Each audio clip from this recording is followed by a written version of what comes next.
how we ended the last one you were talking about, sacrifice. Is that what it was? Yeah. So let's get into that. For sure. Where do we leave off on that? I mean, it's kind of a change of subject, but I think I kind of was trying to, I'll have to get somebody else's perspective to see how maybe successfully I did it. And this isn't the best segue into it either, but I think I was trying to set up with some of those readings I was doing of this thing of like the last thing I read was about the Jungian shadow.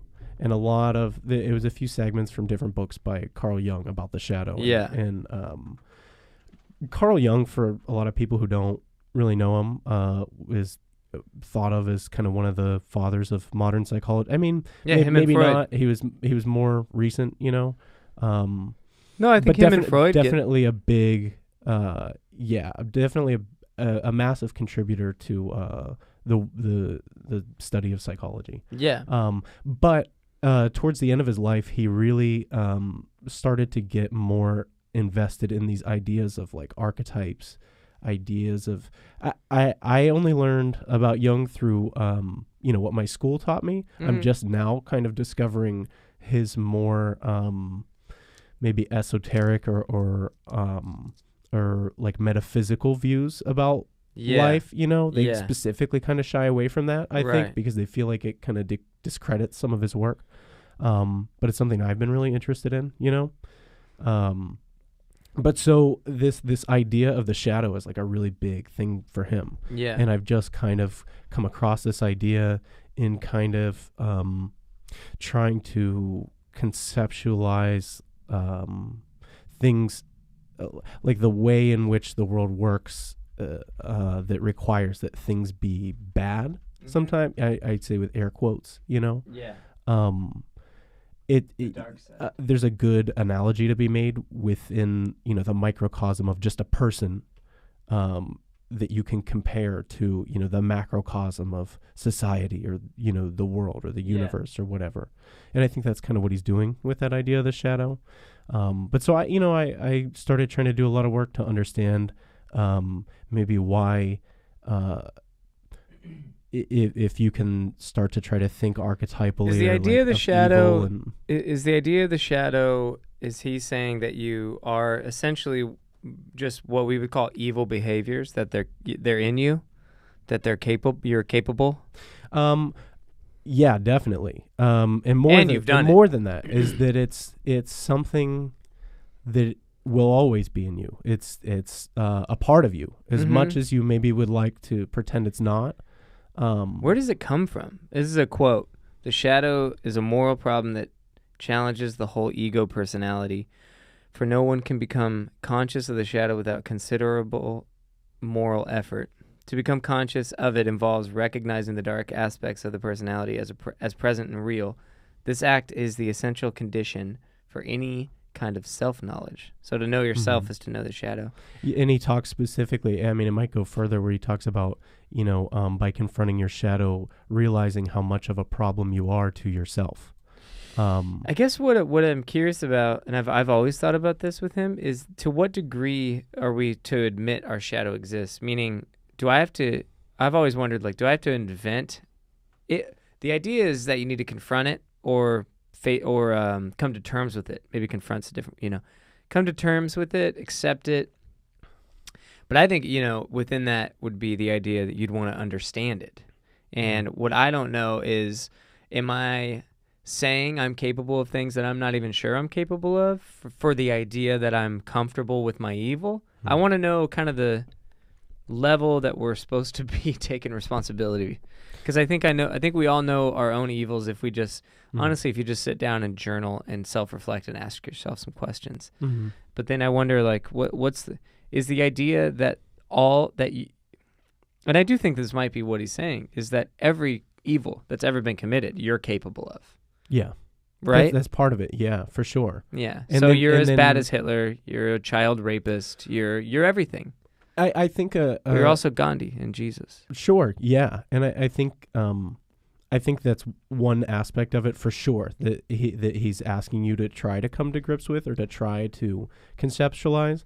And that can kind of, that can kind of be done through like the mental exercise of just simply imagining yourself growing up under completely different circumstances, which is kind of what we've been talking about a little bit, you know, up until now. But like, you know, if you've met a lot of people from different backgrounds in different places in the world, then and you're, you know, an open and honest person, I'm sure you've come to a point where you've realized like how similar you are to many people despite your differences, in that if you grew up in their household, in their neighborhood, at the time they did, in whatever specific place, you would easily do everything that they have done in their lives, you know, even if now, you know, you reflect on your life and you're like, wow, I lived a completely different life. You know, I have a friend like this. Who's very much like me in many, many ways, but he has, because of the situations he grew up in, and I mean, still to this day has kind of been stuck in certain areas, certain living situations that kind of have perpetuated this like kind of dangerous existence in some way, like where there was just all like danger was always present, whether he was involved in it or not. It was just around, you know. And because of that, he's done many things that I would not have done, or that I've had the opportunity to do and decided against it, you know. But had I been in his exact position, I know I would have done what he did, you know.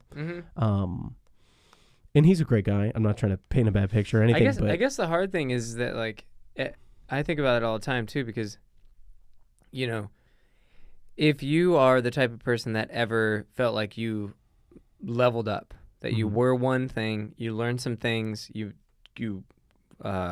applied effort of some kind, and then you feel like you leveled up, you matured, you improved your life, you improved your psychology, your body. Then for the whole rest of life, you know that that's possible. And then so it's like, then when you're relating to anybody else, you're like, of course I was as much a piece of shit. And of course I would have done what you do. But also, it's like this game of being able to help, you know, embrace your shadow and stuff. But I just think it's like, it's tough because you want people to be able to improve. And if you did, then because you're like them, you're like, I know you can. And that's a weird thing too. And I think, because then you're like, I accept you for who you are, but I also don't think you have to be like this at all. And if I were you, I did get out of it. You know what I mean? Yeah. So well, there's a weird thing. And that's one way of seeing that in others, you know? But I think what you're bringing up is like kind of what I was getting to with the sacrifice thing, is that knowing your capability, like you described someone who knows their shadow. They've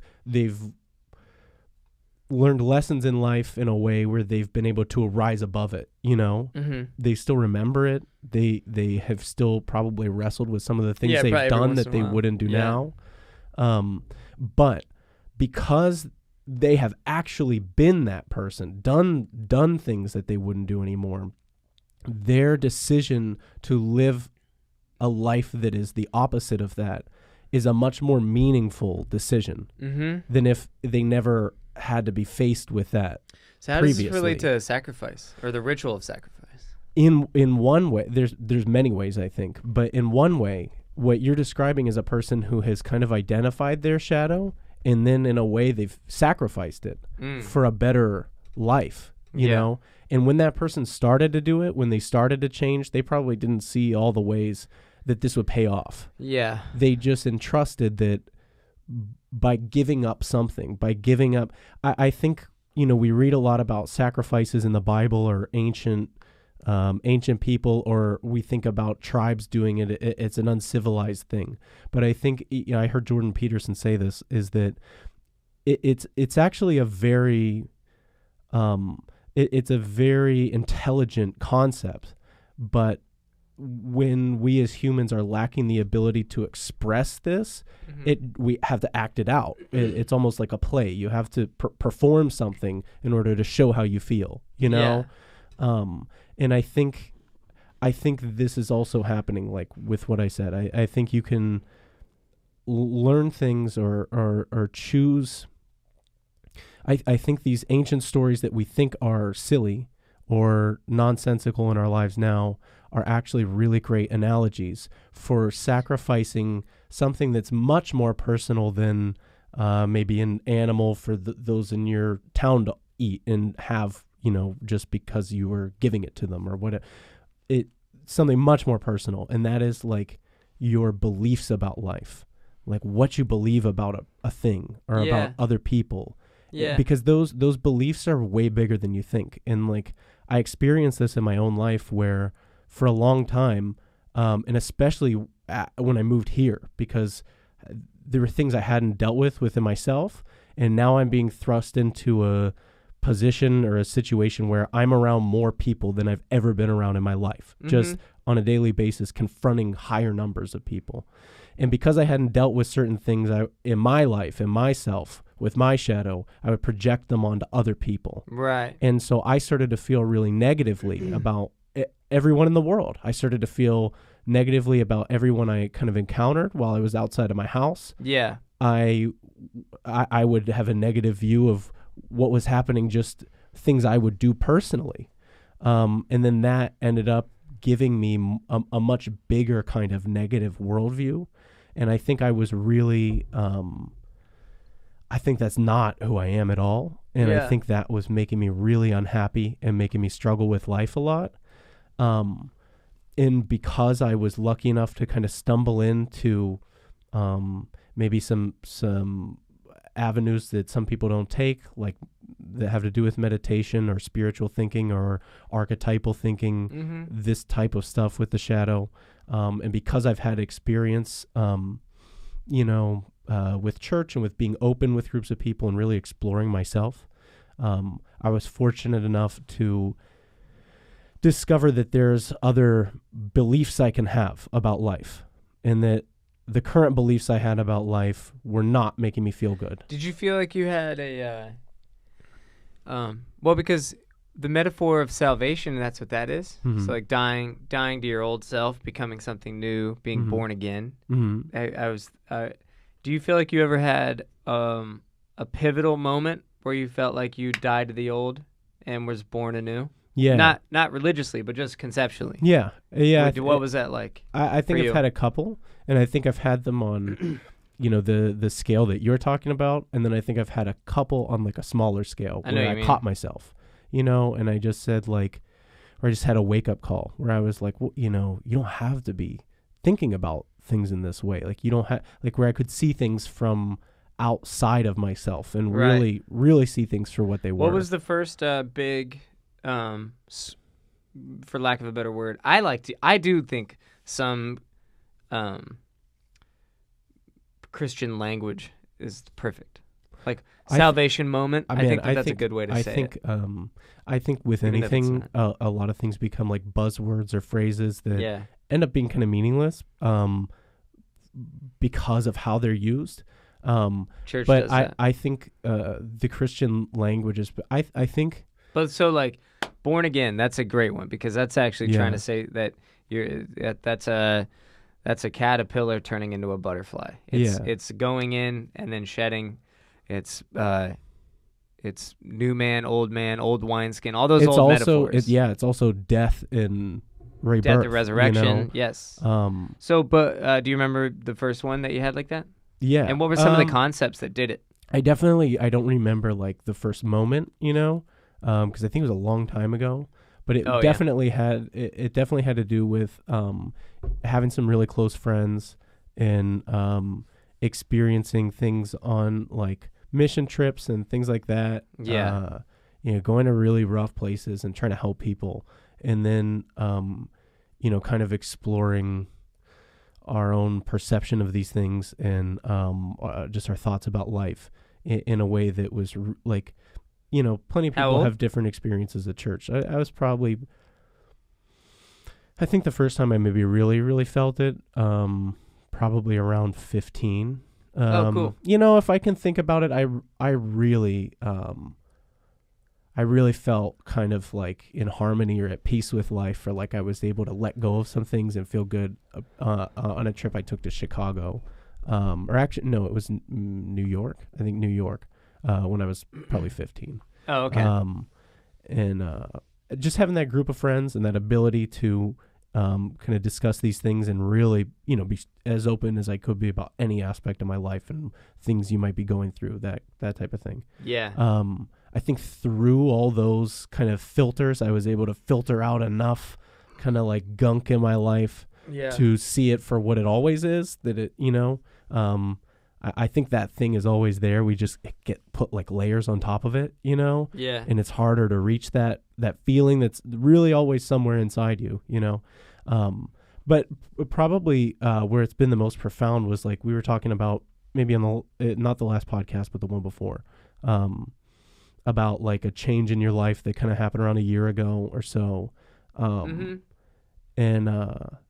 right around that same time for me, I definitely kind of what I was just describing of like how I was living my life and my kind of perspective on other people and the world I was living in, and then realizing that it was making me really unhappy. Yeah. Seeing that there was another set of beliefs I could have about life, and even if I didn't understand how to get there necessarily, having enough faith to sacrifice my old beliefs about how I was going to look at other people, how I was going to look at certain situations, how I was going to enter a new situation. And I really did, like I mean, I know it's kind of a metaphorical sense, but I really did sacrifice those ways of thinking about things. Yeah. And it wasn't like they all just disappeared instantly. What really is a sacrifice is that every day I would have these negative thoughts about other people, about a situation I was in, but I would become aware of it and make a decision not to have it. Yeah. Make a decision that even if I didn't believe what I want to believe about the world and about everybody else, that I at least was not going to believe what I used to believe, that things were negative. Right. And by doing that every day, so many moments, and really committing to it, I killed that thing. I know you mean. And well, what's interesting, and I was impacted by a lot of that type of thinking too. What's cool is that it's a habit more than as much as we think it's us doing some sort of work. It's actually truly a muscle memory thing. If you stop thinking those thoughts long enough, it'll atrophy in your mind. The the neuropathic highway that causes that to fire is it's going to start to close down because you're not running it anymore. And then if you reintroduce a thought, you're going to have to pave that new system of neurophysiology in your head. I mean, it's literally like a new highway that you can drive down, but it needs to be paved.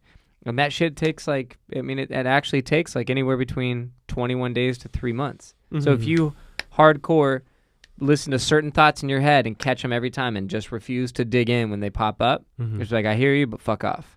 And then you do that for like 3 months, and then you switch it. You like this was a Tony Robbins thing. It's pretty genius. He was like, write down, I can't remember the exact context, but it was like essentially write down 3 negative beliefs and thoughts that you think run through your head, and then write down the opposite of what you would like to believe, like, and write a statement.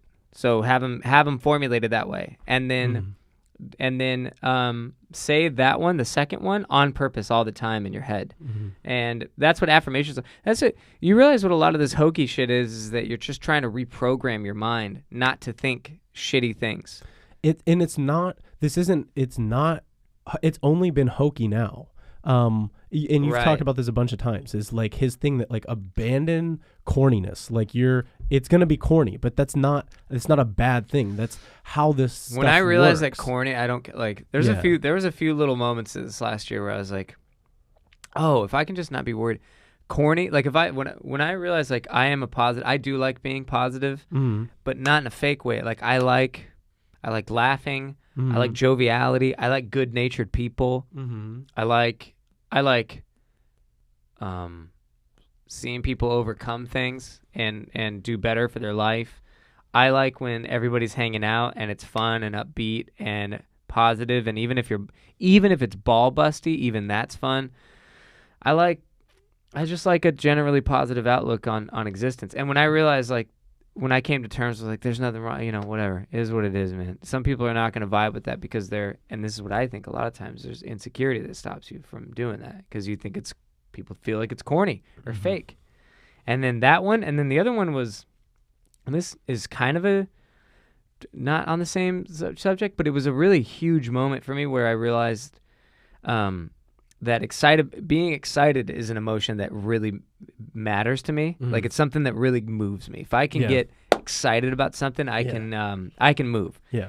And what I realized was that the danger for me for excitement, and it has always been that it'll motor me up and then potentially not work out, and then something called disappointment kicks in. Yeah. And they're equally as powerful. Yeah. Okay, well, so all of a sudden I realized if I could just reframe disappointment and not be worried about it, meaning not be afraid to look stupid if I got excited and it didn't work out. If I just to not be afraid of that dip and even be like, nah, I don't have to be disappointed. Like, I can be like, it didn't work out, but don't worry about the fallout of that. Mhm. Just go ahead and just be like, it didn't work out, and move on really quickly. Then I have limitless freedom to be excited and Mhm. motivated in that way. Yeah. And it was a weird game in my head where I realized, like, I think a lot of, like, you'll hear people do this all the fucking time, bro. They'll be like, you'll be like, how was your job interview? Oh, it's good. I think, we'll see if I get it. I don't know. I go either way. They're hedging their bets. They're Mhm. they're emotionally hedging their bets to you, because if they think, dude, I did fucking great. Mhm. It was unbelievable. I'm built for this job. I really think I'm going to get it. And then they don't get it. That's going to hurt. Mhm. And then they're going to be embarrassed that they were so sure verbally to other people. You see what I'm saying? Absolutely. But it's only that we formulate that other side as a negative process. You could easily be excited, think you're going to get it, say you really think you're going to get it, think you crushed it, and then it doesn't happen, and then you just go, damn.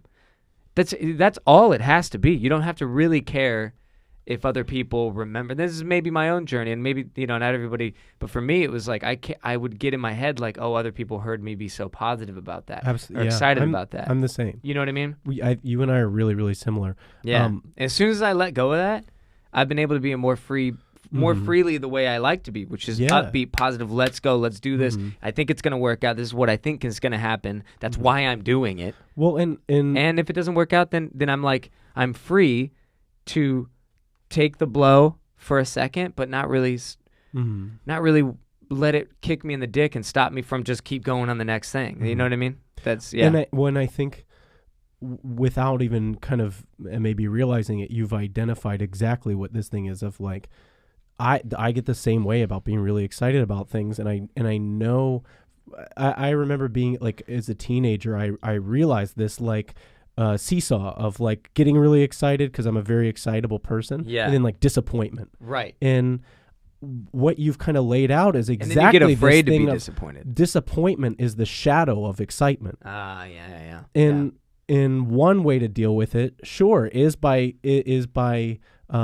just being like, that part's gonna come, and just like, fuck that part. It's just part of it. It's gonna hit me. I'll take it, whatever. But I'm still gonna be excited, and that's a really great way to persevere. Yeah. But then you have to realize that this thing already is working for you. You just don't acknowledge it when it's working for you. Because when you get really excited about something and it pays off, right? The reason why there's such a payoff is because the alternative was the disappointment. Right. So, you need the dark to feel the light. More the disappointment exists, the bigger the payoff when the excitement comes to actualization. Well, and you're helping me clarify what I meant, because as I was saying that, I wasn't quite saying it perfectly. Sure. I could tell. What I meant was, and I think what you just said is a perfect rebuttal to what I said, or not rebuttal, but like what I really meant was, I'm more free to be excited. I started to get excited less because disappointment was scaring me so much. You see what I'm saying? Yeah. So all it was really just understanding what disappointment is and not being so afraid of it. And because I would apply way more meaning to the disappointment than I had to, negative meaning about who I am, embarrassment about how excited I was, about, I'm just the type of guy that gets excited and then fails and then gets excited and then fails. I'm always one step forward, one step back. Yeah. I'm talking broad concept, negative type psychology. I'm the same. Yeah. So the lesson learned wasn't that, don't worry about this. You did help me clarify that, because it was more embrace your pattern, embrace the thing that motivates you, which not everybody's motivated by excitement. But if that's your personality type for whatever reason, dig in, love, that was my point is I knew me as a person. I love getting excited and getting excitable. And one of the aging thing, that thing that starts to bury people as they get older and that dims the light, it's because you see the other side so many times that you stop wanting to get excited. Yeah. It starts to embarrass you and make you a little afraid. And you also almost associate excitement with disappointment because you've followed them up so closely together so many times. Yeah. So my revelation or whatever, and it's fucking amazing, because it was just that, no, it's just understand what disappointment is. It's just the other side potentially, but the excitement is the fuel that's going to carry you on and on and on and on and on, and it's part of you. Embrace it. And if the disappointment, first of all, go ahead and embrace the possibility that you're the type of person that really thinks it's going to work out.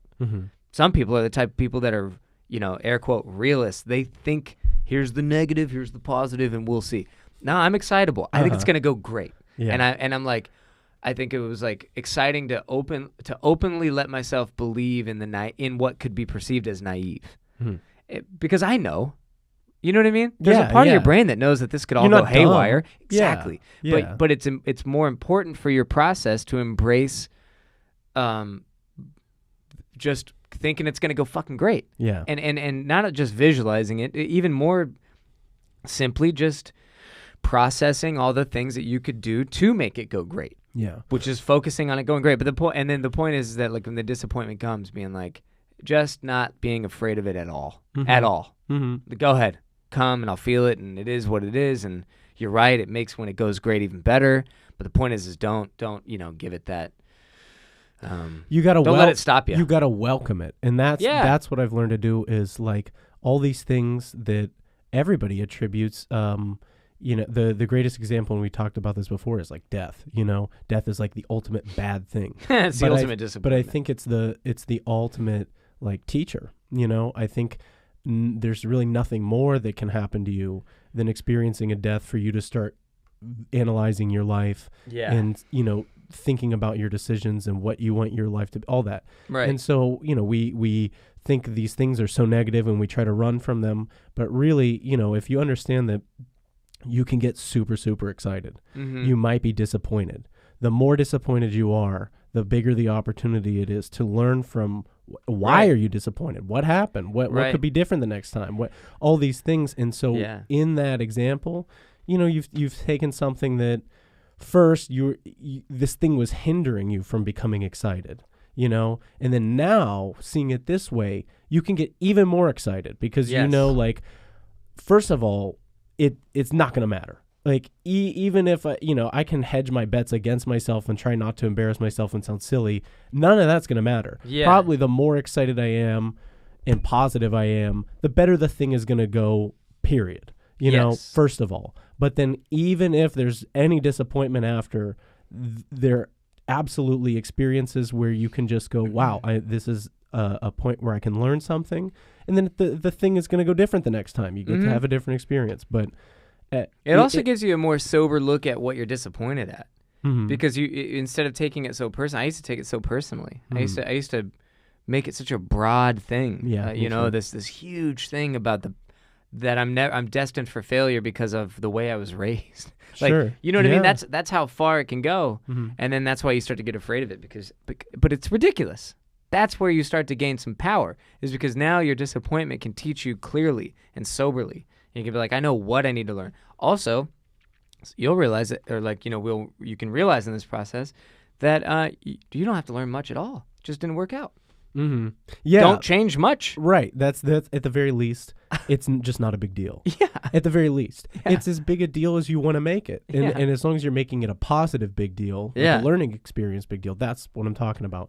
But right, that's the other side to your point that I also wanted to say is, like, at the very least, like, just make it not a big deal. Like, it doesn't have to be always. Yeah. And that's also your choice, Right. You just have to know these things, and then you can decide, like, you know, honestly, and this is what I've done in my life. Like there's plenty of, it's so funny. Like there's, you know, for a long time, and especially when I was saying I was feeling negatively about life, you know, I would not want to do new things or whatever because I felt like, you know, the disappointment that whatever, it wasn't exciting. Yep. I'm kind of losing my train of thought with this, but I'm going to try and get back on. But now just not having this, like, at the very least, not having this thing about like having to be disappointed. Here's my point. Sometimes I get to choose. Like sometimes I've just had a long day and I do something where I am disappointed, but I have that choice. I'm like, I could make a bunch of symbolic, meaning to this and learn a lesson from it. But like, dude, I'm kind of tired. Like, yeah. I did squats earlier. Dude, I'm exhausted. I think I'll save that one for another one. But and what a luxury, you know. Right? At that point, you're your own psychologist. You know, yes. This is what people are paying so much money for, is to have someone explain why they don't have to feel bad about certain things. Yes. And here I am, fortunate enough that, like, if I'm just tired, I'm like, I can learn from that later. Yep. Like, I'm good. Yep. Or whatever. But how much time are we at? Oh, we're good. An hour. Oh, nice. Yeah. Wow. Fantastic. Yeah. Wow. I totally lose track in here, which is a good thing. It's great. But means sorry to interrupt. Convo. Yeah. No. Yeah. Yeah. I just think that was a pivotal thought. That thought was like, yeah, because if you're, you know, I was thinking about like, and this actually is a pretty broader concept about caring what people think, which I don't do. Is there any symbology for that? Like, because I think obviously what the podcast is about is a lot of like occultic practices and where we can find these things. I think it's just about life, and those things are like, that's like a hidden thing that really tried to get to the bottom of why everything is happening in life, and that's definitely why I use it a lot, for sure. Judgment of others is, and this is something I've been hearing a lot on. It's a very self-helpy thing. Mm-hmm. But if you sincerely weren't that worried about people's opinions, there's a lot of freedom to that. And I think that it sounds trite, but you're not that worried about it when you're a kid. That's why you're pretty light, you know. And I think that I don't know, depending on how you're built, the whole fear of failure, the whole fear of disappointment, which I really think is just, I think there's this concept in our heads that somebody's paying attention and taking notes of all of it and like ready to bring it up. Yeah. It's you. And you're the only one. But it's not to be blown away that you're the only one. Like, this is like the God that everyone's worried about keeping track of everything they do. Dude, it's you. Mm-hmm. Like, you're the one who makes you time travel in your brain and go back to moments where you're so embarrassed. Like, right. As you're laying in bed trying to fall asleep at night, like, you're the one punishing yourself. So I thought about this a lot. It's like, why? It's because you want to gather. I'm trying to empathize with old me, which is like about a year old now. This guy. This son of a bitch. This fucking old guy. But why was I so obsessed with that? Is I remember it was because I thought by thinking about it, I'm going to discover something that's going to give me the key to never letting that happen again. And that might be tough for people to realize, because it was for me, that's not really going to help.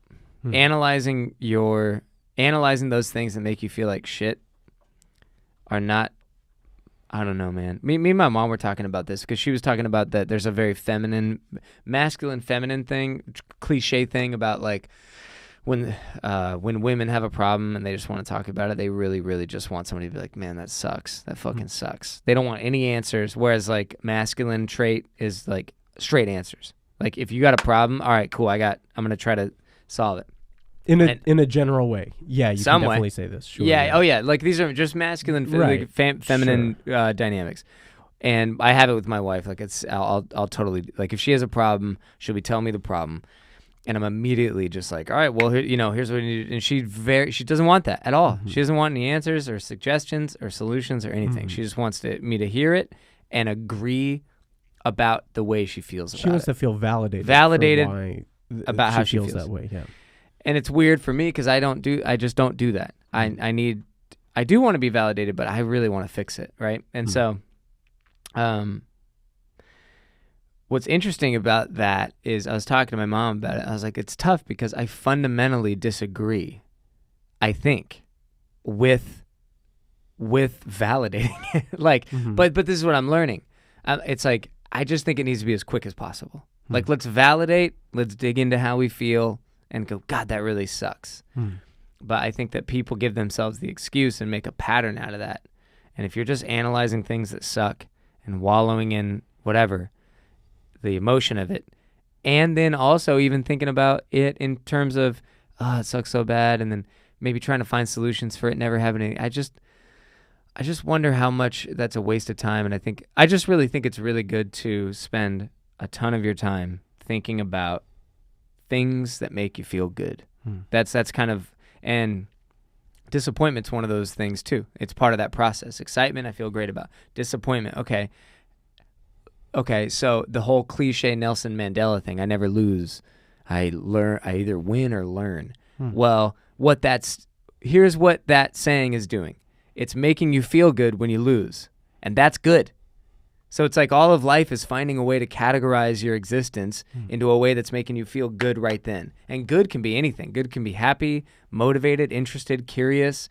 Bad are these emotions and thought cycles that are destructive, even if they're just for like, and it's okay to feel them, but they're almost never good to actually spend any extra time in. Guilt, shame, frustration, anger. There's really not a lot of room for a good life. Their worth is almost in just that they exist. It's almost just that there is an opposite to make that positive. Stronger. What do you think about that? I mean, because doesn't that kind of do with the dark and the light? I want to address the first thing that you said, and you made a great comparison between like the ideal masculine and the ideal feminine. Like, maybe ideal is not the right word. I mean, stereotypical. The pinnacle, the opposites, whatever. Yeah. And I think there was one thing. I'm trying to think of the exact words you used. There was another thing you kept saying around that, which is like, maybe the emotional aspect of thinking and kind of wasting time on that. And I think wallowing. I think the goal for me and the goal of like the highest ideal I can imagine is being able to think all the thoughts, no matter what, even if maybe some thoughts you're saying are a waste of time. On command, I want to think all of them, and I want to be in control of them. Right. Because if you're in control of them, then they're not a waste of time. And if you're thinking all of the thoughts, you're going to have the most balanced perspective. And so this is something I've learned from living with Melinda for so long is I definitely have, I think at my youngest point in childhood, I was raised almost entirely by women, for several years. So I don't know, maybe that made it easier for me to connect in that way that you're talking about. Yeah. Like I can get really into like validating and why that's important and all these things, but it's something I've definitely learned over time, because I'm the same way too. Where I'll see like, okay, you're unhappy about something. Let's figure out why you're unhappy. Then let's cut the unhappy out, because that's a waste of time. And then let's think logically about it. Right. And this is something that we've both kind of gone back and forth on in our time being together, and she's really been able to see the value of the way I'm thinking about it in that way. Solution. I call it solution oriented. Sure. Yeah. Solution oriented. Like there's a problem. Let's fix the problem and just forget about it. Yeah. But having her around to get more into the validation and like, why do I feel these feelings about a thing? Why, when these things happen to me, or, if I'm feeling these similar feelings about a bunch of different things, I might not have noticed it before because I was just worried about fixing the problem every time it came up. Right. But now I have this person who's going like, hey, we're talking about the same thing a lot, kind of, like it sounds like you're saying the same, that type of thing. Right. And you start to understand why it's the yin and the yang, it really is. This is why it beneficial to have these opposing ideas, Yeah. you know? Yeah. The way you put it was masculine and feminine, but it can be in any other way. And that's where kind of this balance is. And because I've been able to relate more to her and understand why these things are so important, I'm able to get a lot deeper into the, like, why am I feeling these feelings? And what does that mean? And is this causing me to do things I don't want to do, or repeat this problem, or whatever? What are some of the hidden consequences of this process that I haven't even been paying attention to? I'm feeling these, and what else is happening because I'm doing this? Do you? Maybe I didn't understand it, but do you have like an example that I can think of For what? from your life or something of what you just now? Yeah. Of what I just said? Yeah. Oh no, I was just affirming it. Affirming okay. What you were saying. Okay, yeah. I didn't know if you were asking another question. I was like, I didn't. No, I was saying like, yes. I feel like if you can dig in as to what you're feeling or whatever, and then the whole validating thing would be, but that's still a solution oriented perspective. Let's validate these feelings long enough to realize why they're happening. So that we can get rid of them. And so I'll always have that perspective. Yeah. That'll always be my reason behind it. Solutions. I'm picking up what she has to offer, and that's absolutely augmenting my thing, but my thing will always be that. And her thing will always be the opposite, you know? And so I need that. You know, I need her to be around because I will slip away from it. I will go back to how I just do things, you know? And that's fine, and that works. Why do you think we need to do it? Why do we? I'm just curious. Open-ended question. I'm sure there's a good answer. Why do? Let's say something happens, something important. So I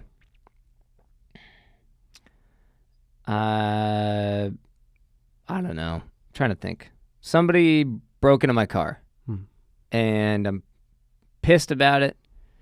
You know, and I already know what I kind of need to do about it, and I guess somebody broke.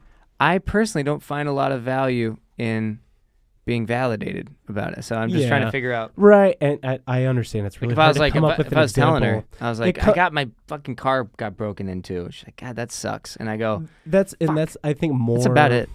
Right. It's hard to come up with an example off the cuff. And like, I think that example is kind of trivial. Like it is kind of trivial. All it is what you said, you know, there's not more I'm to talking it. More about like why you're at a job you don't want to be at and why you've committed yourself to all these responsibilities that aren't you. Yeah. And you've gotten so far down a road. All right. Here's a real example. Yeah.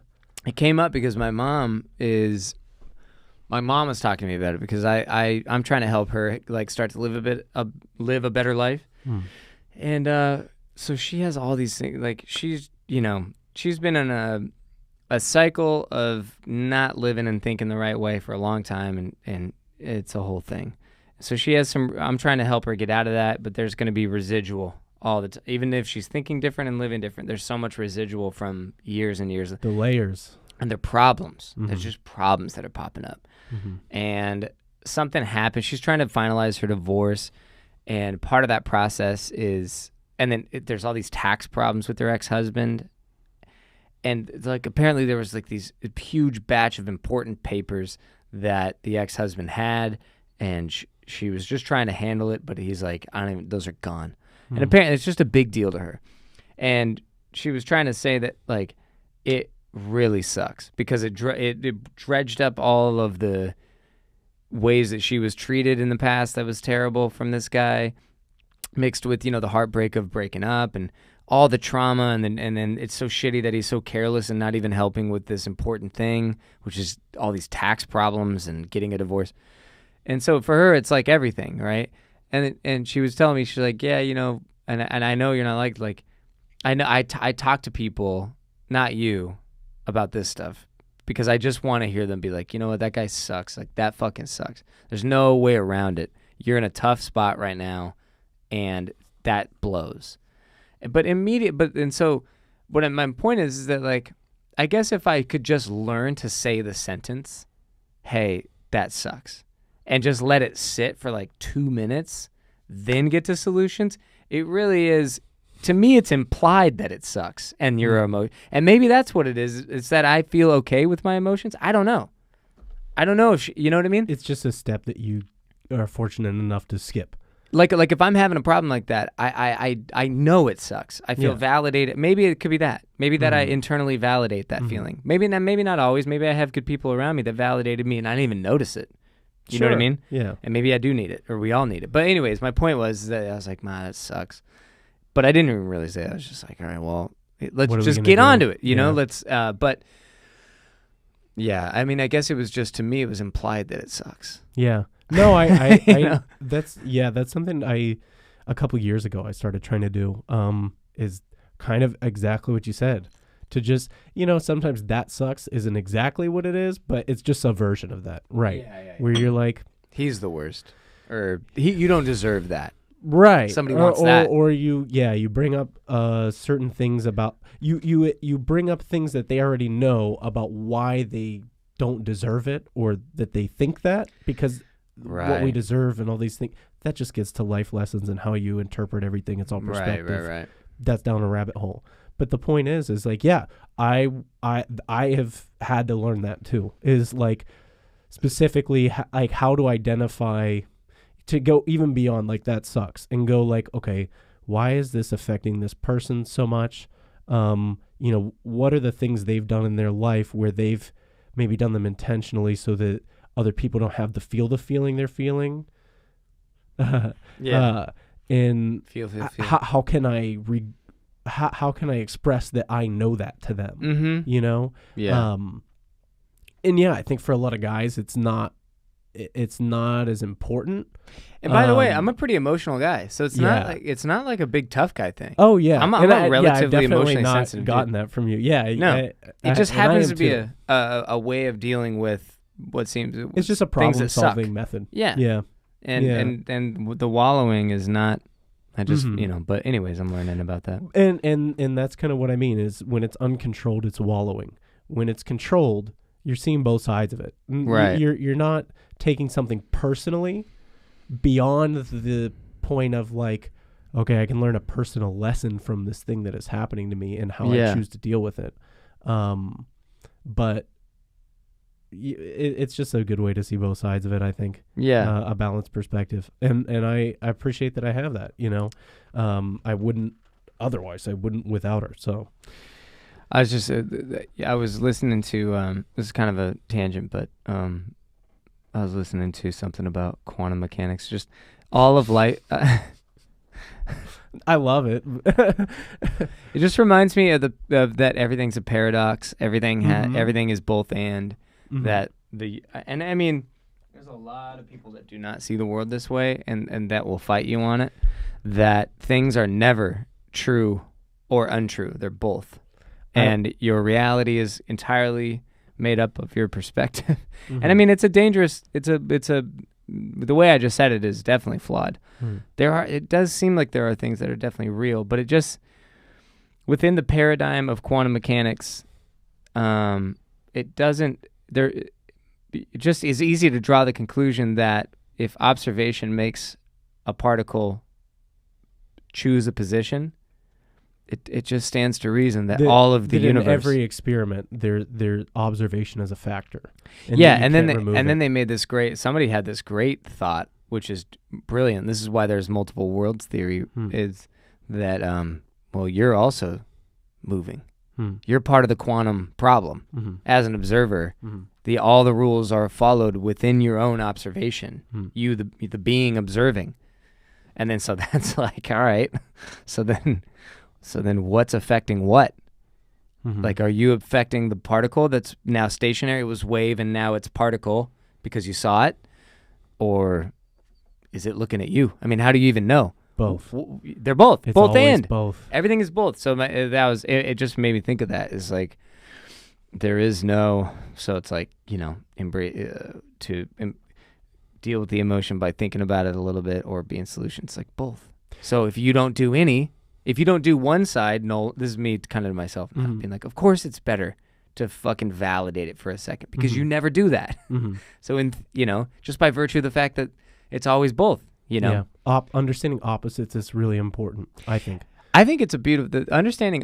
Okay, being able to reconcile. They say the concept of cognitive dissonance, right? That's what we do in our head when we can't reconcile things, and then we create systems of understanding that collapse, that actually collapse the real meaning of a situation just to make it make sense in our mind.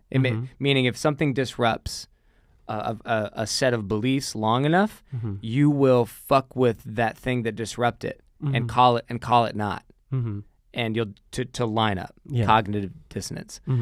When I first heard about that, it's always just that concept has always blown my mind, because it essentially just is telling us we're all a little bit delusional, and then but that's great, because what I think then the beauty would be able to have the type of mind. I think this takes a full life of training to be able to have the type of mind that can truly believe both things in any situation. Yeah. Not just hypothesize them, but like when it might take a lifetime for sure. And yeah, like it's like the Karate Kid, whatever his name is, Master whatever. He's doing wax on, wax off too. He's done it forever. Right. These are the basics. He's always going to do it. It's never going to go away. But yeah, I definitely think, I don't know. I definitely think that's really important. I'm trying to remember something you said before that really got me thinking. And I'm just going to I've been kind of spouting off. I got spry on this one. No, I like it. I definitely like it. What was like the last thing you said before that? Or even if you could just make your point over again, just so I can... Oh, about cognitive dissonance. Yeah. And about how we'll look at events in reality, and if one event operates outside of a system of understanding that we have in our head, we'll change that event. Being able to look at both. Being able to look at opposites always. My point with that was like, this thing might take a lifetime, and you might think like, wow, it's that's a goal that I couldn't reach or whatever.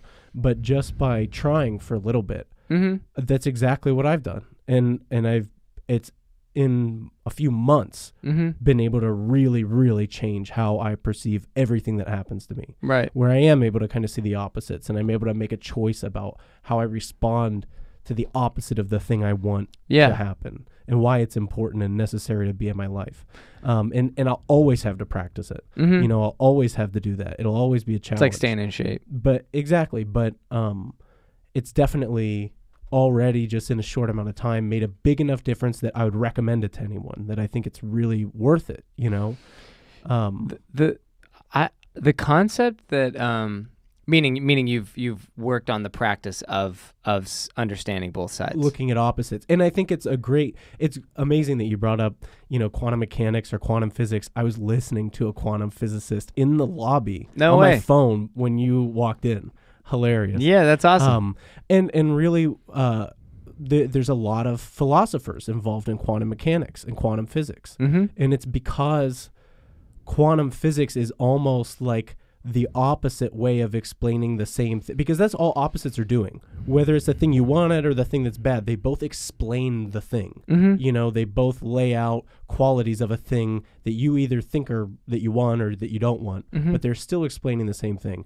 And I think with sometimes we talk about occult beliefs or practices, as simple sometimes as yoga or meditating or whatever.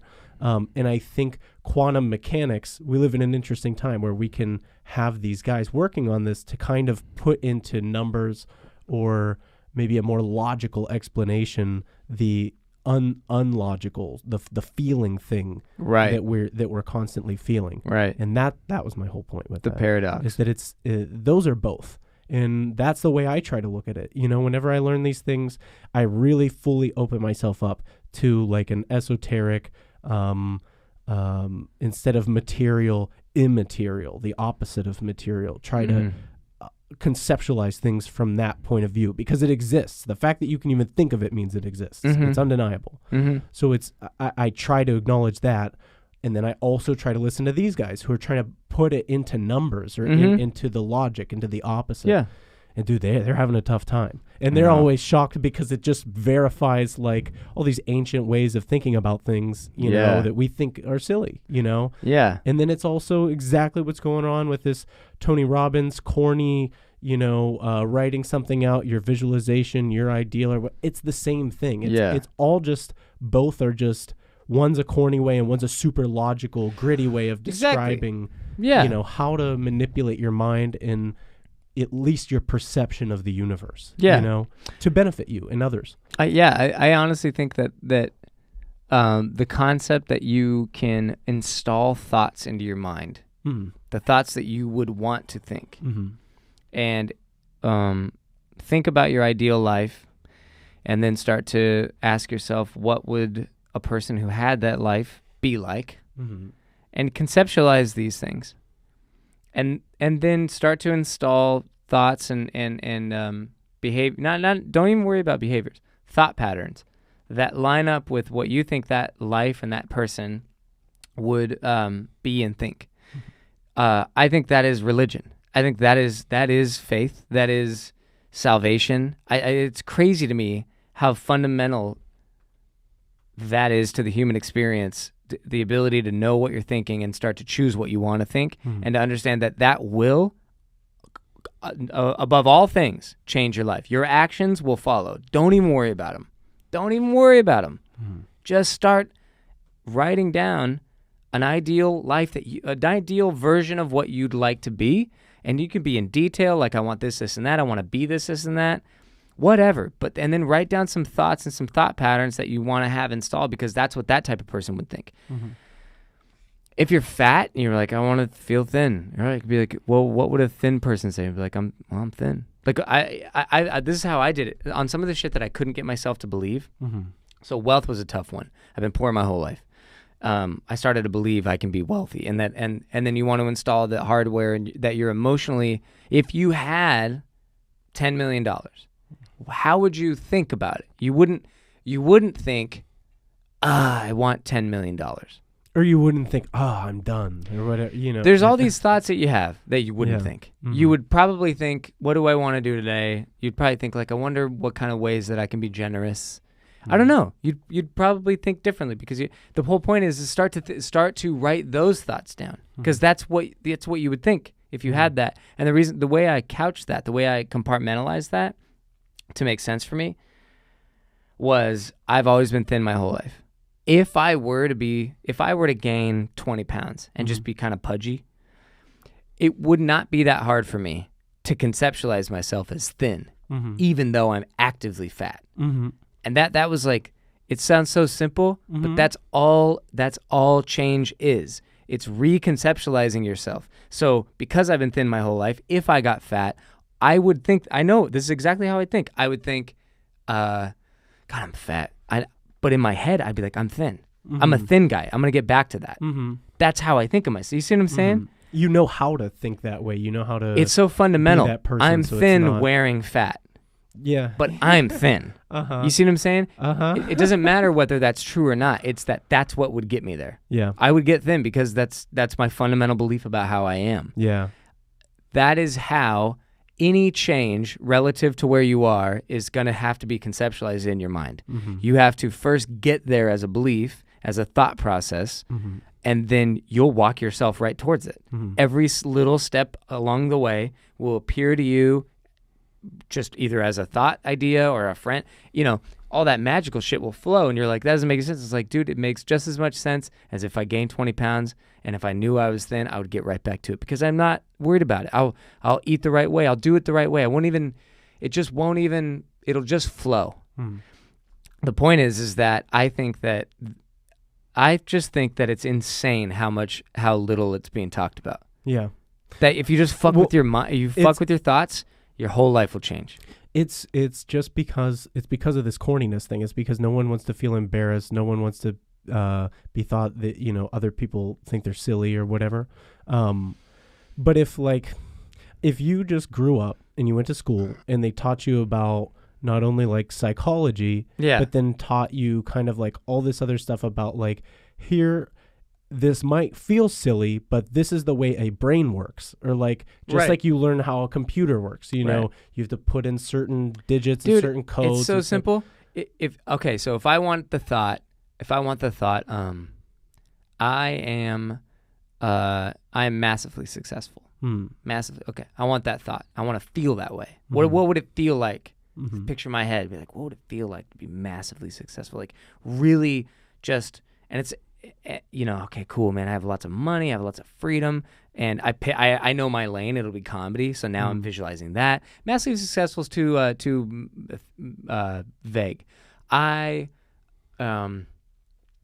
am a famous comedian. I'm making it personal, just easier, because anybody can do. You can do this with anything. I'm a famous comedian. It's a great way to start massively successful. Then you get more specific about what it means to you. Exactly, and then you get you're like, I'm a famous comedian. That means that I'm doing something comedy where I've gotten so good at it that it's making millions of people laugh.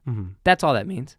So then it takes the fucking stank out of the word fame, which then you deal with those associations. Then you realize that like you think, well, for some reason when you think of wealth, you actually have a negative association with it. Like, so when I think of I want to be a famous comedian, I had to realize this like a few years ago. I didn't like the word fame. It felt gross to me. It felt like, why would you want to be famous? You need to have a higher purpose. Fame for you is like a means to an end. And it's like, it felt gross. It's like just more people at the show. Exactly. Yeah. So, but anyways, so I would say like, I'm a famous comedian. I'm a famous comedian. I'm a famous, successful comedian. I'm one of the best comedians. Okay. So what you were saying, like a kid teaching kids, you like, here's how we make that not crazy. That is exactly like working out your arm. You're affecting the muscle tissues and fibers.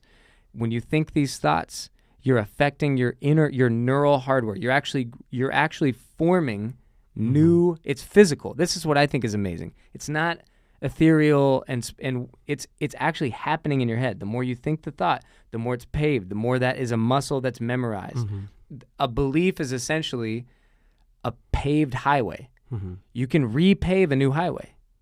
It's just a crazy thing. I know it's simple, but for whatever reason, it's just not a basic concept that's being given, and it's the most fundamental way to live, to have a life that in any way matches what you want. I think it's being half given. Yeah. I think we get the part that's not embarrassing. We get the logical part. Right. But this is Plans. what we've talked about. This is what we've talked about in so many ways. Is I think we want to jump to the end. Like, yeah. I think it would be easier for people to understand, like, it's what you started off saying. Like, I want to be massively successful. That's very loose. It's undefined. It's part of a feeling. It's something very abstract, not concrete, not necessarily you logical. Probably have murky images but this of is what it this is. This is the beginning. Like, this is like when a person is sculpting a beautiful sculpture. This is the beginning of the sculpture. Right. Is when you have to throw these things on the wall and say, like, I don't even know what this means, but I want this. Yeah. By doing that, you've started the process of going from like illogical and feeling based, which is great. That's how it has to begin. And then you're climbing the ladder to getting to logically, how does this work? Right, you know, right. But you're not even gonna. It's like probably when you started comedy, you wanted these things, but you didn't know how, like, the steps a comedian takes. No, you First, have no idea. You start at open mics, then maybe you get some heat, then you start hosting, then you get to headlining your little club, then you go do clubs, then you do theaters, then you do you're not thinking any of that, and that's very logic based. They're doing everything off numbers, ticket sales, whatever. That's because, like, they started with this thing that is super just based on feelings, and over time they've worked it out how to make just something that was like, right, so it seems like a silly idea, or like, for a lot of people, they don't want to take the risk because they're like, if it doesn't work out, I'm gonna look silly for thinking. That's what I I'm could talking do about, this. that fear of disappointment thing, right? Man. It's all together, and you have to understand that is the beginning of any single thing you try. Is like, that is the first chips into the block. Is like, I feel this way, I'm gonna start doing things that like feel like that, and then over time you get more technical, logic based, but it's like a back and forth between you just thinking the things and then doing the actions, right? And like you got to think the things, and the actions will take you along the thinking path to go from feeling to logic. Yep. And what people just need to understand is that like that illogical part is how it has to start. That's how it has to start with a thought that's out in front. The thought has to be all the way out. Yeah. And the thought has to have a feeling. That's important too. Yeah. That's a big revelation. Just something intangible, you know.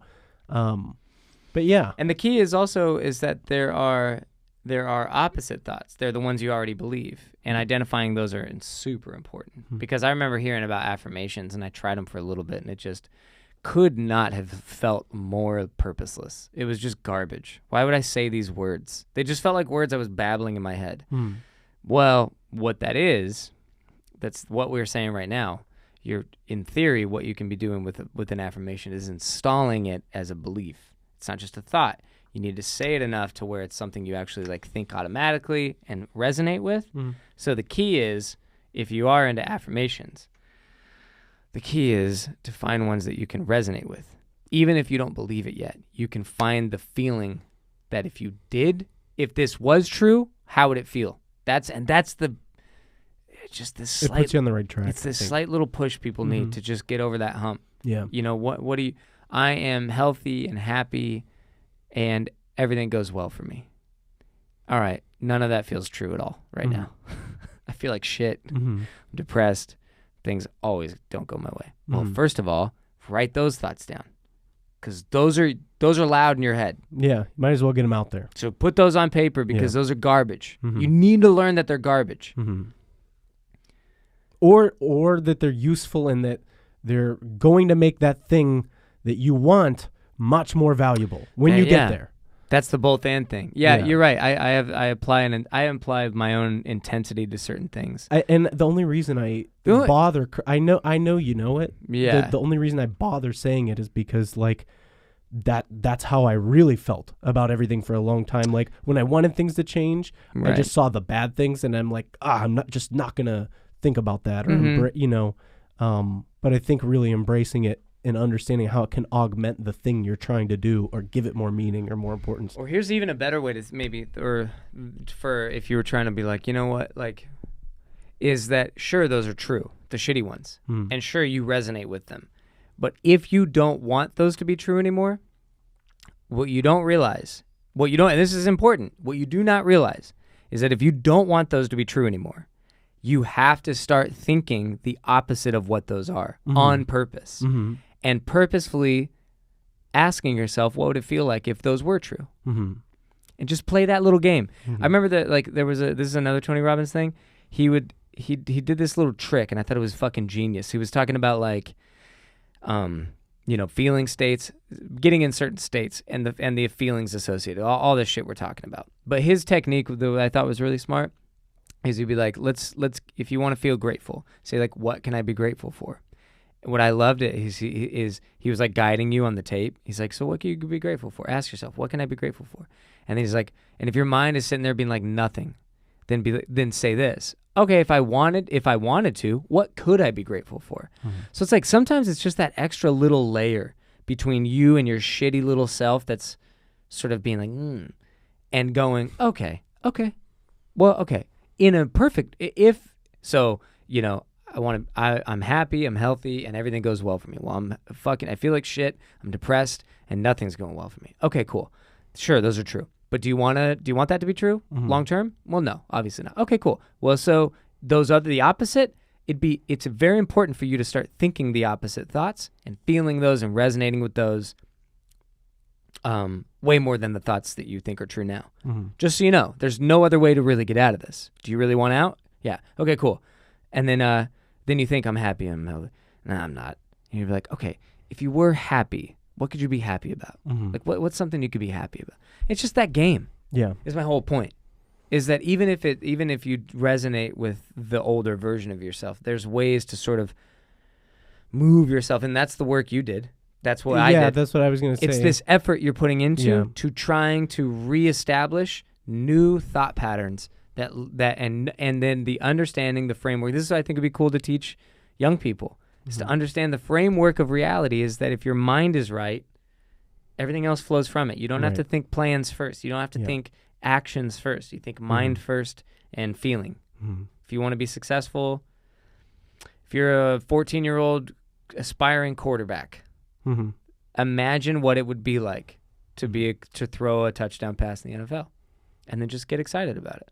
Just, it's just that, I don't know. I just think it's such a fundamental, weird way to change your life, and it's crazy how little it's talked about. Yeah, and for the people trying to do it, I at the very least, I challenge you to get imaginative enough if you're thinking about all these things and you think, no, that sucks. Like, no, I don't really have any of this, whatever.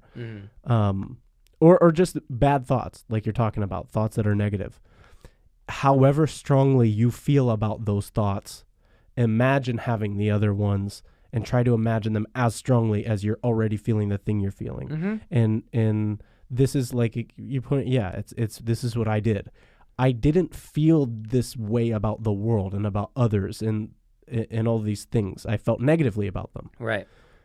I identified an ideal system of beliefs that I thought to be, I really got intentional about it. I made them all, I wanted my perception of other people, of the world, of myself, to really be about who I think I am. And I think I'm like a loving person. I think I get excited about loving anything or anyone or like what someone's doing or whatever.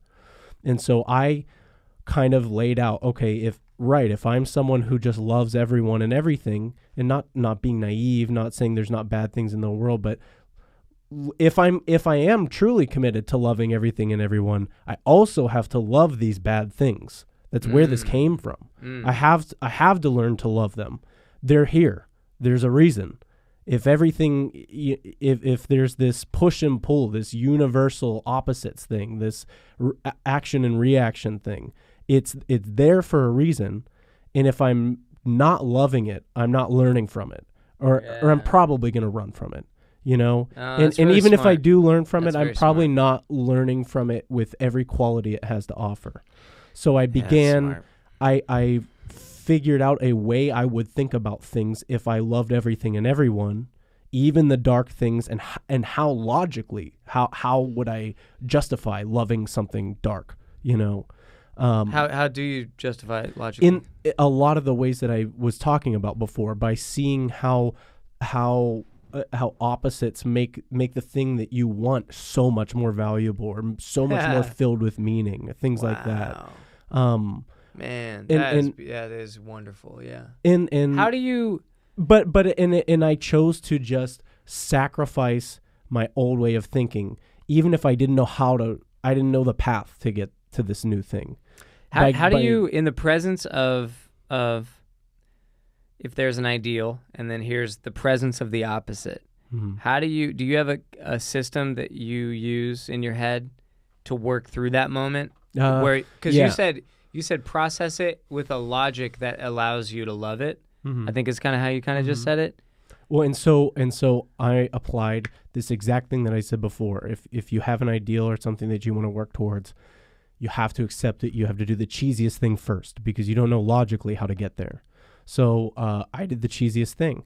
And I thought if there are these archetypal bad things in our lives, I didn't have to work very hard. I would do meditations. And in my meditations, I would feel, we talked about this a little bit before, the sleep paralysis thing. People often see this like sleep paralysis demon or whatever.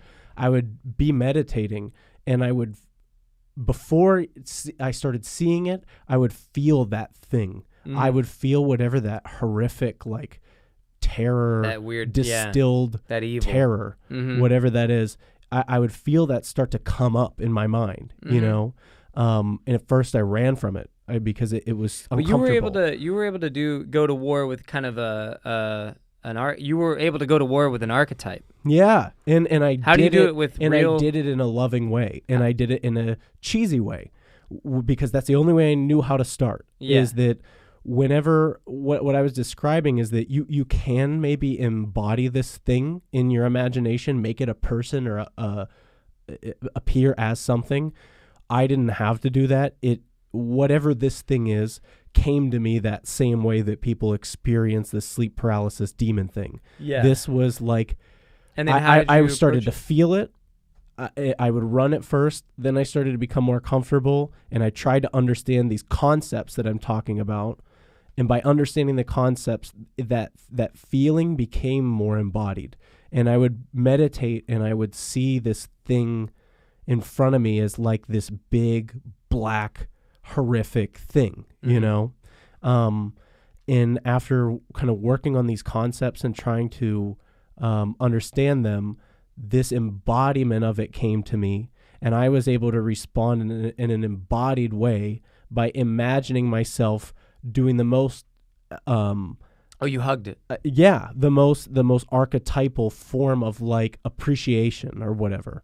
And I would, whenever I would see this thing uncontrolled in my imagination come to me and make me afraid, I would use the part of my imagination that I could control to imagine myself embracing this thing, you know? Yeah. And because I had learned about some of these concepts, but maybe hadn't put them into action physically, I had them stored in my brain. And whenever this kind of like pseudo-physical occurrence happened, I was able to, in an imaginatory space or an imaginative space, physically embrace this thing and use all this understanding that I had to literally tell this thing that like I understand you logically, but I understand also that I can't understand everything. But even though that's true, I'm going to choose to appreciate you. I'm going to choose to thank you for all the things that you do. And this thing was embodied as many things, you know, failure, death, I was going to ask. All of it. Yeah. What is it? So it was obviously dark. Was it like, so you, got you. So it was, that's so interesting.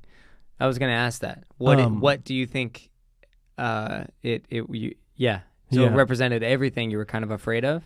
Yeah. And we'll see. I mean, I'm going to keep going, but I might not include this in whatever. I think this is very hard. This is really hard. I hate to kind of scare anyone away or like Don't worry about it, man. The silliness thing, but it's more than that. Like I understand how I would hear what I'm about to say. Don't worry about like, it. This is from hard. Skeptics. When we talked about that. Yeah, Fuck no, that. I'll say it. Yeah. But I'm just trying to preface it a little bit to acknowledge like I understand what this sounds like, you know? So I had worked on this a couple times. I had embraced this thing once in this meditation when I had first really kind of accomplished that and been able to truly, you know, not just say these things, but feel it, understand and appreciate this thing for what it was. The first time that happened, as soon as I did that, I was laying in bed meditating. I'm totally, you know, I know I'm laying in a bed, even though I'm seeing these things in my imagination, similar to the way you'd see a memory or a dream or anything like that. Still feels very real, but I know what's going on, you know? Right. As soon as I did that, I heard a voice, like really, really crystal clear. Like it was right next to me, you know? Yeah. And I heard this voice that I knew was with other things. And this voice said, "What do you want from us?" Really directly like that. And, you know, I've talked about trying to be intentional with meditation and at the time, you know, my intention was I had always kind of state the same intention when meditating, just that if, at the very least, I'm doing this to make myself a person who can, be more loving and beneficial to myself so that I can be more loving and beneficial to everyone in my life. And that would be the intention. But that's also kind of starting from just a feeling. It's not very specific, you know? And when I heard this voice, "What do you want from us?" I knew that it wanted a more specific answer than that. Word. And I gave it that answer of that intention that I always say, and I could feel whatever the feeling is of that thing leaving, you know? And so I was really perplexed by this. This was the very first time that, you know, I had started meditating and started experimenting with these things simply to just make myself more relaxed, feel maybe more controlled, and just be a more positive person. And now here I am kind of wrestling with these kind of difficult ideas, and now I'm hearing voices talking to me. Right. Which is bizarre. And I mean, I know what it sounds like to hear a voice of like your intuition, or like a voice, something inside of you that might be. It's different. And what I'm describing there is even more of a thought. It's like this other part of you that sees things for what they are without all the BS. Gotcha. And can give you better information. I call that your intuition. Yeah. This wasn't that. This was I didn't know where this voice came from. I'd never heard the voice. I didn't recognize it in any way. Was it audible or was it Audible. in your head? I mean, it's in my head, but it sounded like a person in the room next to me loudly, crazy. like you're hearing my voice in your ears the same this way. Yeah. This is what it sounded like. Yeah. What do you want from us? And yeah, so that really stuck with me. And there was maybe a couple weeks I did some more meditations. I wasn't able to really get there. But then after maybe 2 weeks, I had just gotten kind of into like sacred geometry and not only the symbology of it, but the practice of drawing these shapes, understanding how they apply in the physical nature of how the world is developed out of these shapes, that type of stuff.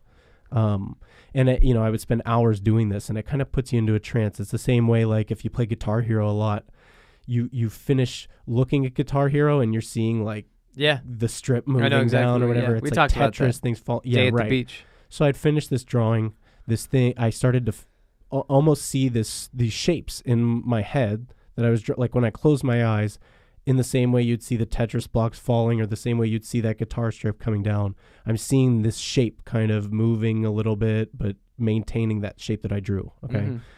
I just thought like, okay, I'll, maybe I should just meditate, see what happens, So I sat down on the couch.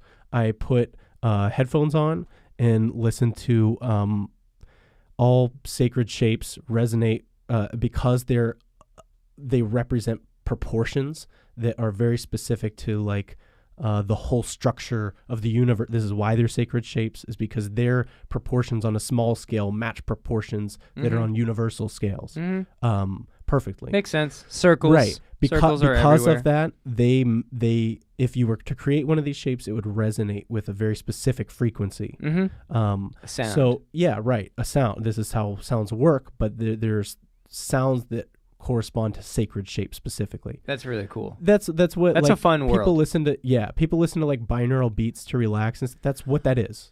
Okay. What yeah, we just yeah, it'll resonate. I was gonna say in a what certain- shape. How would you know what shape anything is though? You can learn about it. There's Just mathematical Google equations to figure out. 435 or hertz and Sure. Yeah. something. Yeah. It's something like that for sure. But anyways, But so anyways, I you started meditating. I put those on. I sat down. For me, whenever I meditate, depending on what kind I'm doing, it takes me about 10 minutes to really like fall into it, like really just relax. And the way I kind of identify that is by like, I'll kind of feel like I'm not getting there. And then at about 10 minutes, I'll notice like maybe I'm clenching somewhere in my face or just a muscle here or whatever. And when I realize that, I really begin to feel like the sensation of sinking into the couch or sinking into whatever I'm sitting on. At that point, I lose kind of physical sensation of my body. And that's when weird stuff starts to happen. Like that's when I heard that voice. That's when I saw that thing that I had to embrace, whatever. So I do this again. And here comes that scary feeling, that, ominous, horrific thing that I've now encountered before and embraced. And I feel like I have figured it out. Yeah. The thing that makes me feel is like I said, distilled fear. And so for me, I think the most pure fear that you can have, the fear that all fears are related to, is just of death. Either yourself dying or someone close to you dying. And that's really what we fear at the core of everything, So this sounds a little crazy. Another mental exercise I do to kind of welcome that scary thing in, like I feel the scary thing kind of knocking at the door. I can't really let it in. It can't come in on its own. I know that it's important to come in and embrace. So the way I get there is like, I just literally imagine myself dying. Yeah. Like, and whatever you need to do to get there. Sometimes I just thought of like me on the couch, like, and someone just comes in and kills me, right there on my couch. And I'm not doing anything about it. I'm just letting it happen because I realize that death is just, something that's going to happen to everyone, and I don't need to worry about it in this moment. Mm-hmm. When I did that, that's when the thing comes in. Just like before, I said the same things. I said, I understand you. I appreciate you. I'm sorry that everyone gives you such a bad rap when you are necessary, this opposite thing that we all think is bad. You're just as necessary as the good. I embraced that thing. And the second I did, I realized that, at least to me, this thing that I was experiencing is some version, or is, in air quotes, the devil. Okay? Mm-hmm. Like what we think of as like evil or whatever. But really it's just necessary. Mm-hmm. The second I did that, I remember saying, as I'm hugging this thing, like giving it the name, like saying like, oh, like having the realization, like, oh, you're like you're what this thing is. You're the devil. Mm. And it's not what I had ever thought, but like this is you. Mm-hmm. In the second that happened, this thing went from no longer being a shadowy figure that was just black, that I couldn't see any real features of, other than that it was very tall, and human in form, bipedal, whatever. The second I gave it that name, it became this man that was just as tall, and his body was very muscular, not in like a bodybuilder way, but like a super performance athlete. Yeah. Okay. Just perfect proportions. Yeah. He had a very square jaw and a bald head with very tiny like horns on it. And his whole body, and no genitals. It was like a action figure, like smooth there. Yeah. And his whole body was almost appearing to be like wrapped in this, it was like very, very smooth and like bluish green, like a bluish green color. Okay. And the second I said, like, oh, you're the devil, I saw him with this form, and he is, like I said, really tall, and I understand this is all, I'm listening, in my mental space. I know I'm on the couch. I know I'm sitting there, but I'm seeing this in a way that definitely more real than you see things in a dream. I know like, what you mean. Oh, really? Definitely more real. More definitely real than a dream? Way more like it's like a dream where everything is very crystal clear, and I can control myself, and I can see everything that's happening. There's not like that dream element of like, oh, things are just happening to me. Right. Okay. It somewhere was my between dream and real life. Yeah. Somewhere in the middle. And these things are appearing to me visually very, very close to the way I would see them in normal life, but in the way that a dream kind of shifts forms and you see things from different perspectives. I'm seeing things through my first person perspective. I'm also having like third person perspective, like kind of removed views, different angles kind of thing. So then what happens? So you see him, you said you're So I see him, I acknowledge him and give him a name. And the second I do, he takes on the new form. He seems very pleased. Like he's like, you got it, in a way. And I'm just going to try to describe this. The only way I can describe this is pretty much through feeling. I can try to be as specific as I can, but you have to try to put yourself in kind of a dream space, or to understand what I'm saying, Although he acknowledges me, although he's giving me affirmation, maybe in words that I heard and I just can't remember exactly, because I began to have a conversation with him. The words specifically I can't remember, but the feelings are there, And the entire time I do remember having the conversation, I'm speaking, moving my lips just like this. He instead is giving me looks or gestures or touching me in a way, and I'm hearing a voice that is in mine. I'm hearing another voice, and I'm seeing the connection that we're making with each other, but I'm not. He's not moving his mouth. Yeah. It's got all it. intuitive. Something else. Yeah. Yeah. And so I think of symbolically, or what else can I do to continue to embrace this thing? So I hold hands with this giant blue Demon. guy, Yeah. not Or the Satan. the dude. Satan. Like, Yeah. and I also have this definite like intuitive understanding of like whatever this guy's up to, like this guy's the boss. Like whatever his deal is, there's hierarchies somehow, and like this guy is in charge of all of his own stuff. Yeah. You know? Yeah. Or at least 99.99% of it. Wow. And I understand that he's very important. You know, what I thought was just my own kind of demon coming to me or whatever, I realize is also just this thing, like This is the big cheese. manifestation of this thing. Yeah. Yeah.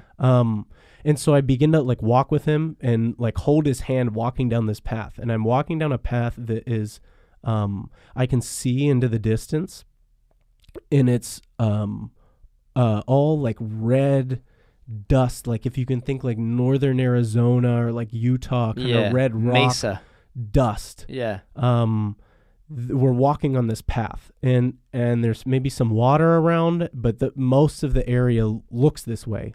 And we're walking not to a point that I can really see, but just walking into the distance on this path that I don't see ending, holding hands. Mm-hmm. And we're having conversation about kind of all the validating why I understand he's important, what he's always doing, the kind of the things he's up to. And reflecting on it, it's very much, very, very, very similar to if you listen to the song Sympathy for the Devil by the Rolling Stones. I mean, pleased to meet you. And that was his reaction whenever I named him or whatever, like gave him that, like, oh, I understand. Like that was the reaction. It was like, you figured it out. Like, you know, like that kind of thing. Do you think that, and I want to hear everything you're about to say, but do you think that if that being has a consciousness that is in any way like ours, that he's misunderstood and he felt understood by you, less evil, more just representative, necessary. He has a job that he's doing, and that he has the to value is not good or bad. It's just that the presence of him feels bad to us. It's not that it's misunderstood. Yeah. And please ask me as many questions as you have. Yeah. Because it's like a dream or whatever. Like I do forget aspects of it. It's this was maybe one of the most meaningful experiences of my entire life. Yeah. This was a moment where after this happened, I really, really changed what I was doing and what I was thinking. Because I couldn't. I got to do a pee break. Because I want to ask. Yeah. Go I for just have it. to pee. Yeah, for sure. Do you want to talk by yourself with the listeners, or do you want me to hit stop and we can hit go back? We'll stop for a minute. All right. Yeah. Because I want to hear it. I definitely want to get back into this if you're down. Sure, yeah.